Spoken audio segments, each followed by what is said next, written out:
할렐루야. 오늘은 웨스트민스터 대요리문답 51번째 질문입니다. 그리스도의 승기 상태는 무엇인가? 답변은 이것입니다. 그리스도의 승기 상태는 그의 부활, 승천, 성부의 우편에 좌정하심, 그리고 세상을 심판하기 위해 다시 오심을 포함한다. 말씀하시죠. 지금까지 예수님의 비하 상태에 대해서 함께 말씀을 나누었습니다.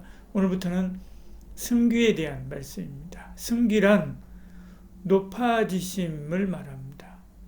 이 승귀 상태를 보여주는 것이 대표적으로 네 가지지요. 답변에서 이야기하는 것처럼요. 부활과 승천, 그리고 하나님의 보좌 우편, 마지막으로 세상을 심판하러 다시 오심입니다. 앞으로 이것의 구체적인 내용들을 하나하나 살펴보게 될 것입니다. 이 중 부활과 승천은 과거에 있었던 일이라고 할 수가 있죠. 현재는 하나님의 보좌 우편에 계시고요. 앞으로는 저리로서 산자와 죽은 자를 심판하러 다시 오시는 것입니다. 이에 대한 내용은 앞으로 하나하나 자세히 살펴볼 거니까요. 차요로 하고요. 오늘은 전체적인 그림을 보겠습니다. 승귀의 뿌리는 비하입니다. 예수님의 승귀를 뒷받침하는 가장 강력한 성경은 빌립보서 2장의 말씀이죠. 빌립보서 2장 9절부터 11절까지 이렇게 말씀합니다. 이러므로 하나님이 그를 지극히 높여 모든 이름이 뛰어난 이름을 주사 하늘에 있는 자들과 땅에 있는 자들과 땅 아래에 있는 자들로 모든 무릎을 예수의 이름에 꿇게 하시고 모든 입으로 예수 그리스도를 주라 시인하여 하나님 아버지께 영광을 돌리게 하셨느니라. 하나님이 그를 지극히 높여 뛰어난 이름을 주셔서 모든 것이 그 앞에 무릎 꿇게 하셨다라고 말씀하는 거죠. 근데 이 말씀에는 이러므로라고 하는 말이 붙어 있습니다. 이유를 말하는 거죠. 그 이유. 하나님이 주님을 그렇게 높이신 근거가 무엇입니까? 바로 앞절에 나오는 7절, 8절입니다. 오히려 자기를 비워 종의 형체를 가지사 사람들과 같이 되셨고 사람의 모양으로 나타나사 자기를 낮추시고 죽기까지 복종하였으니 그 십자가에 죽으심이라. 무엇 때문에요? 낮아지심 때문입니다. 낮아지고 낮아져서 우리 죄를 짓고 죽기까지 하셨기 때문에 그런 거죠. 히브리서도 이렇게 말씀합니다. 히브리서 2장 9절에요. 오직 우리가 천사들보다 잠시 동안 못하게 하심을 입은 자 곧 죽음의 고난받으심으로 말미암아 영광과 존귀로 관을 쓰신 예수를 보니 이를 행하심은 하나님의 은혜로 말미암아 모든 사람을 위하여 죽음을 맛보려 하심이라. 이 말은 우리가 천사들보다 잠시 낮아지신 분, 곧 죽음의 고난을 통해 영광의 존귀로 관을 쓰신 예수님을 바라봅니다. 이는 그분이 하나님의 은혜로 모든 사람을 위하여 죽음을 맛보려 하신다라고 하는 뜻입니다. 여기서도 죽음의 고난을 통해서 영광과 존귀로 관을 쓰신 예수다라고 이렇게 말씀하고 있는 것을 보죠. 이처럼 예수님의 승귀는 비하의 결과입니다. 가시멸관 없이 영광이, 그 영광의 멸관도 없다는 말이죠. 오늘 우리도 그렇습니다. 우리에게 믿음의 선한 싸움을 싸우고 달려갈 길이 있습니다. 그 길을 주님은 좁고 협착한 길이라고 했습니다. 그래서 가는 사람이 적다라고 했죠.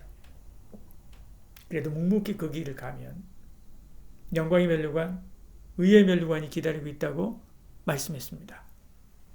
디모데후서 4장 7절 8절 이렇게 말씀하죠. 나는 선한 싸움을 싸우고 나의 달려갈 길을 마치고 믿음을 지켰으니 이제 후로는 나를 위하여 의의 면류관이 예비되었으므로 주 곧 의로우신 재판장이 그날에 내게 주실 것이며 내게만 아니라 주의 나타나심을 사모하는 모든 자에게로다. 이렇게 말씀하죠. 이 말씀은 바울뿐 아니라 우리 모두에게 적용되는 말씀이기도 합니다. 7장 8절 후반절 이렇게 이야기하지 않습니까? 내게만 아니라 주의 나타나심을 사모하는 모든 자에게도다. 이렇게 말씀하고 있는 것을 보죠. 내 힘이 진하도록 십자가 짊어지고 가는 것이 있어서 힘이 듭니까? 인내합시다. 주님도 힘에 진하도록 십자가 짊어지셨죠. 그래서 골고다 오르는 동안에 쓰러지고 또 쓰러지신 것입니다. 우리도 그렇습니다. 너무 힘들고 지쳐서 쓰러지고 또 쓰러지고 인내하며 그 길을 가겠다고 작정하고 또 힘을 쓰고 가면서도 또 쓰러지고 그때 구레네 시몬 같은 동역자를 붙여주셔서 끝까지 그 길을 가게 하실 것입니다. 주님이 걸어가신 성교의 그 길은 우리를 위한 길입니다. 비하의 길은 우리의 죄를 위한 길입니다. 우리가 죄로 인하여 가야 할 길을 주님이 대신 가신 것이지요. 우리 믿음으로 그 길을 가지 않아도 됩니다. 영원한 사망을 맛보지 않아도 되는 것입니다. 지옥에 들어가지 않아도 되는 것이지요. 주님이 가신 승귀의 길은 우리가 가야 하는 길입니다. 그래서 주님처럼 다시 살고 주님처럼 하늘에 오르게 되고 주님처럼 하늘 보좌에서 영원토록 영생을 누리는 거죠. 그리고 주와 함께 왕노릇하게 되는 것입니다. 그러므로 우리의 손과 발은 주님처럼 피투성이가 되어도 우리의 영혼은 우리가 가야 할 저 천국을 소망하며 사는 것이지요. 우리가 가야 할 곳, 우리가 영원토록 살아야 될 곳은 이 땅이 아니라 저 하늘이기 때문에 그렇습니다. 그래서 부활하신 몸으로 제자들을 찾아와 보이시고 그리고 만지게 하셨습니다. 그들은 그 주님을 만난 후에 죽음을 두려워하지 않았지요. 멸망을 두려워하지 않았습니다. 왜냐하면 우리는 그 길로 가는 것이 아니라 저 천국에 오를 것이라고 하는 확신이 있기 때문에 그런 거지요. 그것을 주님을 통해서 분명하게 보았기 때문에 그런 것입니다. 예수님의 승기는 우리의 삶을 저 하늘로 향하게 하는 영적인 나침판이 되었습니다. 그렇습니다. 우리는 결코 망하지 않습니다. 죽어도 천국입니다. 두려워하지 마십시오. 비굴하지도 마십시오. 초대교회 감독이었던 ig나티우스는 순교당하면서 7통의 편지를 썼습니다. 그는 한 번도 자신이 죽지 않도록 기도해달라고 하는 것이 없습니다. 오히려 용기 있게 죽도록 기도해달라는 부탁이었습니다. 그는 악형을 기쁨으로 받았죠. 왜냐하면 주님이 걸어가신 순교의 자리인 부활로 나아가는 길임을 알기 때문에 그런 것입니다. 그때만 그러는가? 그렇지 않습니다. 지금도 정부의 박해와 핍박 속에서 신앙생활하는 그리스도인이 2억 2,500만 명이라고 합니다. 1년 평균 15만 9천 명의 성도가 주를 위해서 순교당한다고 합니다. 어떻게 그럴 수 있는가? 복음이 하늘로 가신 주님의 길을 비추기 때문에 그런 것이죠. 우리도 그 길로 갈 수 있다고 하는 것을 믿기 때문에 그런 것입니다. 복음의 산소망을 붙들고 하늘을 바라보며 사는 저와 여러분, 그런 저와 여러분 되기를 축복합니다. 예수님의 승귀가 있다고 하는 것이 우리의 소망입니다. 우리의 삶이 아무리 시궁창 같아도 그것이 끝이 아니라 주를 믿으면 승귀, 곧 하늘로 비상할 수 있다는 거죠. 그래서 고난도 이기고 아픔도 이기고 가시밭길도 이기면서 걷는 것이죠. 예수님이 음부까지 낮아지셨으나 만물의 창조자와 통치자인 본래의 자리로 회복하신 것처럼 우리도 짐승처럼 변했지만 처음 아담처럼 순수하고 아름다운 영혼으로 에덴의 삶을 회복할 날이 오는 거죠. 그것도 곧 옵니다. 그 주님 바라보며 천국을 소망하는 삶을 살아가는 저와 여러분 되기를 축복합니다. 기도하겠습니다. 사랑이 많으신 우리 하나님, 우리 가운데 함께 하시고 내베풀어 주시사 천국을 소망하는 삶을 살아가는 저희들 되게 하여 주시옵소서. 예수님이 우리를 대신하여 비하의 자리로 나아갔고 예수님이 우리를 이끌고 승귀의 자리로 나아가기를 원하십니다. 예수 그리스도 구주로 믿음으로 주님이 걸어가신 승귀의 그 길을 따라 걸어가는 저희들 되게 하시고 그것을 믿음으로 오늘 내게 있는 여러 가지 고난과 어려움들을 넉넉히 이기고 승리하는 저희들 천국 소망으로 캄캄하고 암울한 현재의 어둠을 이기는 저희들 되게 하여 주시옵소서. 예수님 이름으로 기도드리옵나이다. 아멘.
아멘.